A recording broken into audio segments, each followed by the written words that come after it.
jalannya untuk dapat rezekinya yang ngasih Allah. Kemudian rezekinya dipersiapkan oleh Allah Subhanahu wa taala. Bahkan dikatakan bal min a'zamil asbab allati yustajlabu bihar rizqu huwa at-tawakkul 'ala Allah. Yang menjadi sebab yang itu datangkan rezeki yang paling utama itu apa? Bertawakal kepada Allah Subhanahu wa taala. Atau bisa kita katakan kuncinya rezeki itu dari mana? Dari tawakal kepada Allah Subhanahu wa ta'ala. Wa may yatawakkal 'ala Allah fahuwa hasbuh. Karena dalam Al-Qur'an Allah berfirman, dan barang siapa bertawakal kepada Allah fahuwa hasbuh, maka dia akan dicukupi oleh Allah Subhanahu wa ta'ala. Jadi orang yang kalau bertakwa kepada Allah dengan sebenar-benar takwa, orang yang bertawakal kepada Allah dengan sebaik-baik tawakal, maka dia akan mendapatkan apa? Rezeki dari Allah Subhanahu wa taala. Dia akan diberikan rezeki oleh Allah Subhanahu wa taala. Kemudian dilanjutkan sama Nabi, kama yarzuqut tayra, sebagaimana burung itu mendapatkan rezeki. Taghdu khimasa, pergi di waktu pagi, burung itu dalam keadaan perutnya kosong. Dan kemudian kembali mereka di waktu petang, di waktu sore dalam keadaan apa? Bitana mumtali'ah, perutnya itu penuh dengan makanan. Dikasih ibarat sama Nabi, kalau orang itu bertawakal kepada Allah dengan sebenar-benar tawakal, maka dia akan diberikan rezeki oleh Allah seperti burung yang berangkat di waktu pagi perutnya kosong dan kembali di waktu sore dalam keadaan apa? Dalam keadaan perutnya kenyang.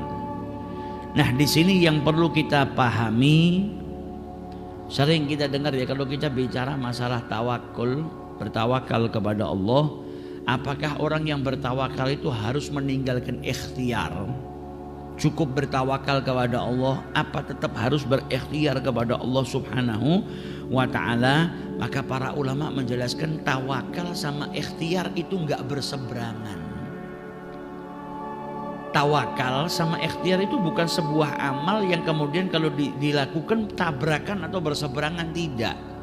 Karena ikhtiar itu amal badan, amal yang dilakukan oleh manusia.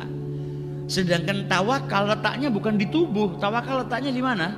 Di hati. Jadi nggak berseberangan. Tubuhmu berikhtiar melakukan sesuatu supaya mendapatkan rezeki dari Allah Subhanahu wa taala, dan hatimu hanya bersandar kepada Allah, bahwasanya kebaikan itu milik Allah, datangnya daripada Allah, gak ada yang bisa nyampaikan kepada saya kecuali Allah, dan gak ada yang bisa nahan rezeki tersebut kecuali siapa? Allah. Jadi hatinya nyandarnya ke Allah. Kalau ini memang rezeki saya akan diberi, nggak ada yang bisa ngalangin. Kalau itu nggak baik atau bukan rezeki saya, ya akan ditahan sama Allah. Nggak ada satupun makhluk yang bisa menyampaikan itu kepada saya. Jadi amal zahirnya, jadi badannya berikhtiar dan hatinya bertawakal kepada Allah Subhanahu wa ta'ala, nggak bertabrakan. Hatinya bukan bersandar kepada kekuatannya, hatinya bukan bersandar kepada kecerdasannya, karena kekuatan, kecerdasan, kekuasaan dia bukanlah yang memberikan rezeki. Sang pemberi rezeki itu bukan kekuatannya manusia, bukan kepandaiannya manusia, tapi yang memberikan rezeki siapa? Allah Subhanahu wa ta'ala. Tapi bukan berarti manusia disuruh ninggalkan ikhtiar, tidak.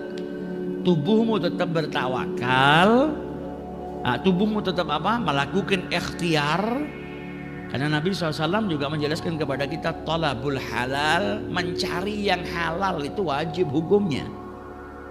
Mencari yang halal berarti apa? Engkau diperintahkan ikhtiar untuk mencari rezekinya Allah yang halal. Kemudian hatimu bertawakal kepada Allah Subhanahu wa ta'ala.